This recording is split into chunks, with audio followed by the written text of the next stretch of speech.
La maison de la gaieté, Denis Montebello.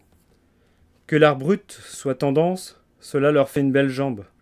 D'autant plus que les turpitudes de Sigmund et son amour pour les plantureuses coquilles Saint-Jacques corse l'ont troublé, et ce pour longtemps, jusqu'au plus profond du pantalon.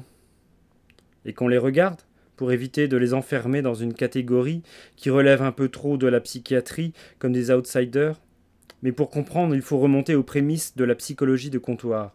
Freud a dit un jour: avant d'utiliser les connaissances que nous venons d'acquérir concernant les perversions, et pour entreprendre à leur lumière une nouvelle étude plus approfondie de la sexualité infantile, je tiens à attirer votre attention sur une importante différence qui existe entre celle-là et celle-ci.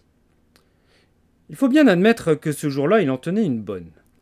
Wilhelm Fliss, célèbre cocaïnomane persistant, venait de mettre 2 claques à son ami alors qu'il était à 2 doigts de s'étouffer dans son vomi.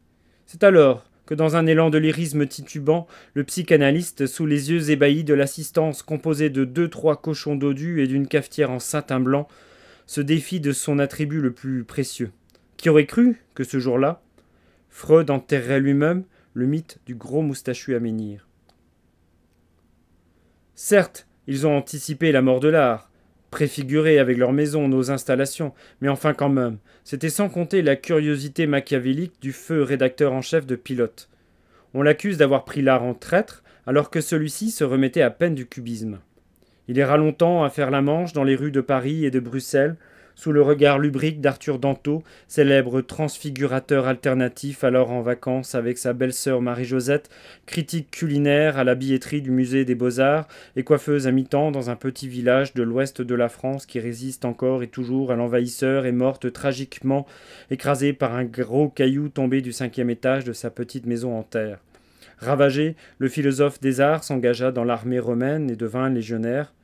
Il y rencontra Wilhelm Fliss qui s'était égaré en rentrant de la petite sauterie qu'avait organisée Max Schur pour fêter sa propre naissance en 1897. Puis, profitant de l'inattention de son Astatus Prior, il s'évada dans la plus grande des confusions en se cachant dans un grand cheval de bois qui resta à la lisière du camp pendant plusieurs semaines. Il serait mort de faim si les troupes nazies du commandant en chef Himmler, alors en tournée pédagogique, n'avaient pas décidé de s'y cacher eux-mêmes pour faire une farce à ce dernier qui était un brin facétieux. Ils avaient apporté un délicieux moelleux au chocolat, péché mignon d'Arthur Danto. Quelque peu fébrile et influençable, celui-ci signa ses papiers d'engagement sans réfléchir et, profitant de l'obscurité de la nuit tombante, quitta le ventre du cheval en compagnie de ses nouveaux meilleurs amis. Mais Sigmund Freud et Wilhelm Fliss sont d'abord des inspirés du bord des routes, et ils nous appellent, depuis leur tombe un peu encombrée, certes, depuis que les troupes d'Himmler s'y planquent. On apprendra plus tard que le Reichsführer était bien moins rigolo qu'au premier abord. Ils nous invitent à la gaieté, à cueillir le jour et aussi des traces, à mettre nos pas dans ses vestiges, nos mots.